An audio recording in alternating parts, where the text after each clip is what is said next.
Hello, আসসালামু আলাইকুম। কেমন আছেন সবাই? আশা করি সবাই অনেক ভালো আছেন। আমি আল্লাহর রহমতে অনেক ভালো আছি। আজকে আমি আপনাদের একটা সবজি করে দেখাবো, কুমড়ো বড়ি দিয়ে সবজি। আশা করি রেসিপিটা আপনাদের ভালো লাগবে। এর জন্য আমার কিছু সবজি লাগবে। দেখেন, আপনাদের বাসায় যে সবজি আছে আপনারা ওটা দিয়ে করবেন। আমার কাছে যেগুলো আছে আমি ওগুলো ইউজ করেছি। আর এখানে আছে কিছু কুমড়ো বড়ি। দেখি কি সবজি নিয়েছি। এখানে মিষ্টি কুমড়া আছে, ক্যাপসিকাম আছে, পটল আছে, বেগুন আছে, টমেটো, গাজর, ব্রোকলি, আলু, ফুলকপি, সিম। আপনাদের কাছে যেগুলো আছে, যেই সবজি আছে আপনারা ওটা দিয়ে করবেন। আশা করি আপনাদের ভালো লাগবে। আর কারো কাছে কুমড়ো বড়ি না থাকলে কোনো সমস্যা নেই, এটা কুমড়ো বড়ি ছাড়াও খেতে অনেক মজা লাগে। আপনি এটা ট্রাই করবেন, আশা করি আপনাদের ভালো লাগবে। চলুন তাহলে দেখে নিই কিভাবে এটা রান্না করছি। প্রথমে আমি চুলাটা জ্বালিয়ে নিব।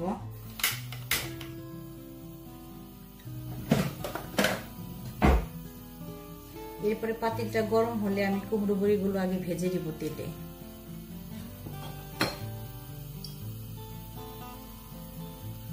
অপেক্ষা করছি পাতিলটা গরম হওয়া পর্যন্ত। পাতিলটা গরম হয়ে গেছে। এখন আমি এখানে পরিমাণ মতো তেল দিয়ে দিব।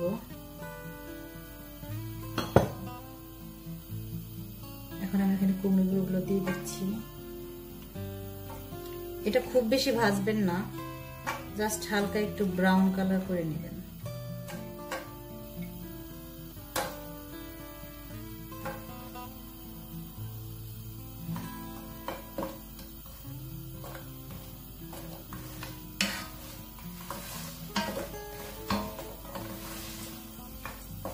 এভাবে একটু ভেজে নিব।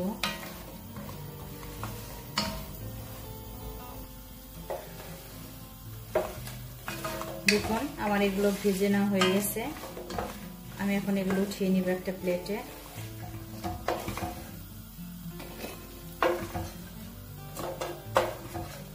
আমি সবগুলো উঠিয়ে নিলাম।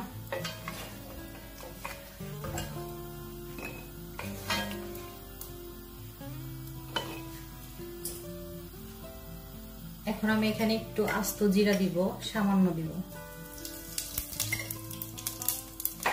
এরপর আমি পেঁয়াজ কুচিগুলো দিয়ে দিব। একটু রেখে দিব, এটা পরে বাগারে ইউজ করব।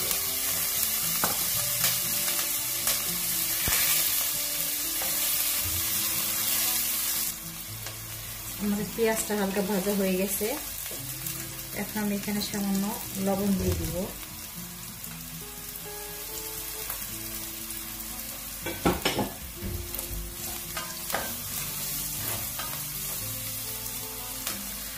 আমি তো আরেকটা জিনিস বলতে ভুলে গেছি।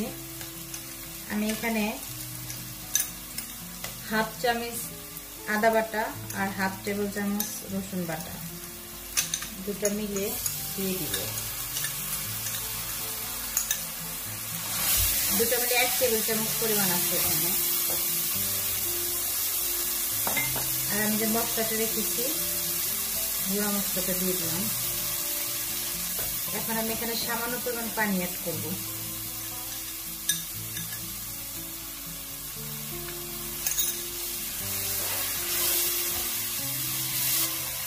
এটা আমি 1 মিনিট একটু কষিয়ে নিব।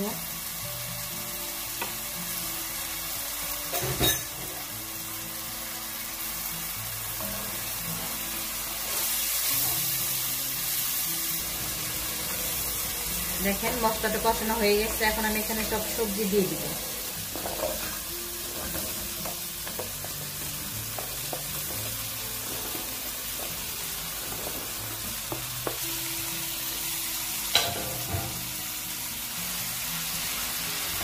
খুব ভালো করে মিলিয়ে নিতে হবে।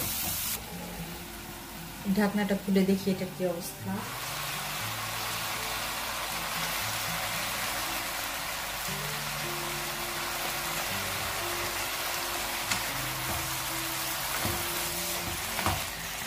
এখানে আমি এখন কোনো পানি দিব না। আগে এটা ভালো করে কষিয়ে নিব।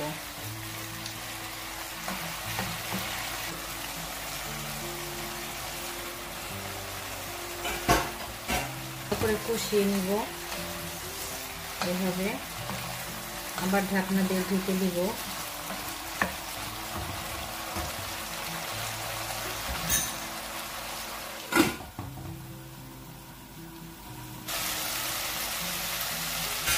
দেখুন সবজিগুলো হাফ সিদ্ধ হয়ে গেছে।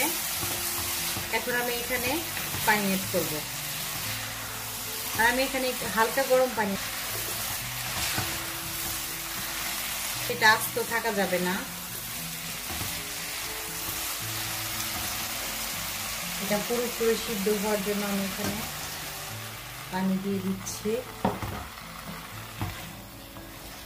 আমার একটু পানি লাগবে।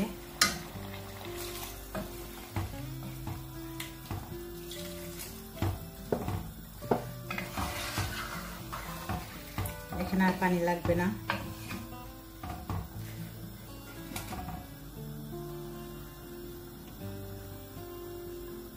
আমি খুব বড়িগুলোকে একটু ভেঙে নিব। দেখুন আমি এভাবে এগুলোকে ভেঙে নিয়েছি।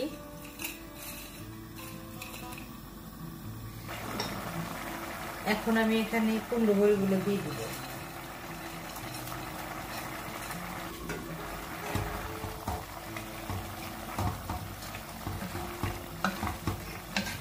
এভাবে একটু মিলিয়ে দিব সবগুলো।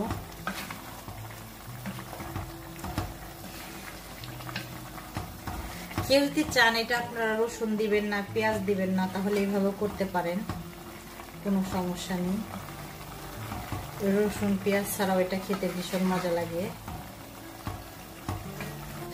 এখন আমি ততক্ষণ পর্যন্ত রান্না করব যতক্ষণ পর্যন্ত একদম গলে না যায়। দেখি কি অবস্থা। ওখানে বেশি পানি নেই, এটা হয়ে গেছে প্রায়।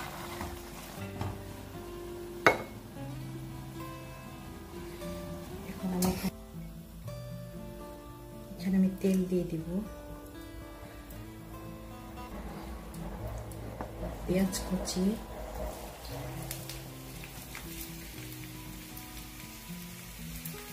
পেঁয়াজটা যখন একটু ভাজা ভাজা হবে তখন আমি এখানে রসুন কুচি অ্যাড করব। এখন আমি এখানে রসুন কুচি অ্যাড করব।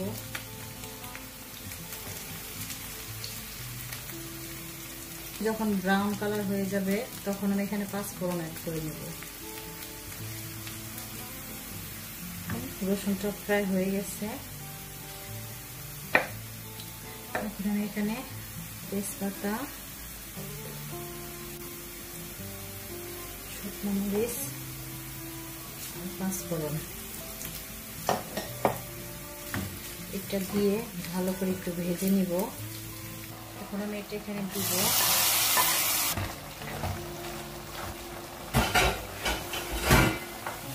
ঢাকনাতে ঢেকে দিব 1 মিনিটের জন্য।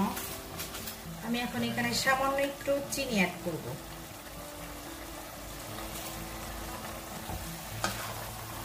আমার এটা হয়ে গেছে, এরকম হবে। এখানে দিয়ে দিচ্ছি ধনিয়া পাতা কুচি, এখানে সামান্য একটু গরম মশলা দিব। এখানে গরম মশলা জিরা আমি আগে থেকে তেলে গুঁড়া করে রেখেছিলাম, সামান্য একটু দিয়ে দিলাম। বাস হয়ে গেছে আমার এটা। এখন আমি এখানে একটু ঘি অ্যাড করব। সবজিটা বাসায় অবশ্যই ট্রাই করবেন। ব্যাস রেডি হয়ে গেল আমার সবজি। এখন পরিবেশনের পালা। দেখুন রেডি হয়ে গেল মজাদার কুমড়ো বড়ি দিয়ে সবজি ভুনা। আশা করি রেসিপিটা আপনাদের ভালো লেগেছে, আর আপনারা এইভাবে করে দেখবেন, ভালো লাগবে। তবে আপনাদের কাছে যদি কুমড়ো বড়ি না থাকে তাহলে ওটা ছাড়াও করতে পারেন। কুমড়ো বড়ি ছাড়াও এটা খেতে ভীষণ মজা। আর আপনাদের এটা কেমন লেগেছে আমাকে অবশ্যই জানাবেন। দেখা হবে নতুন কোনো রেসিপি নিয়ে। আল্লাহ হাফেজ।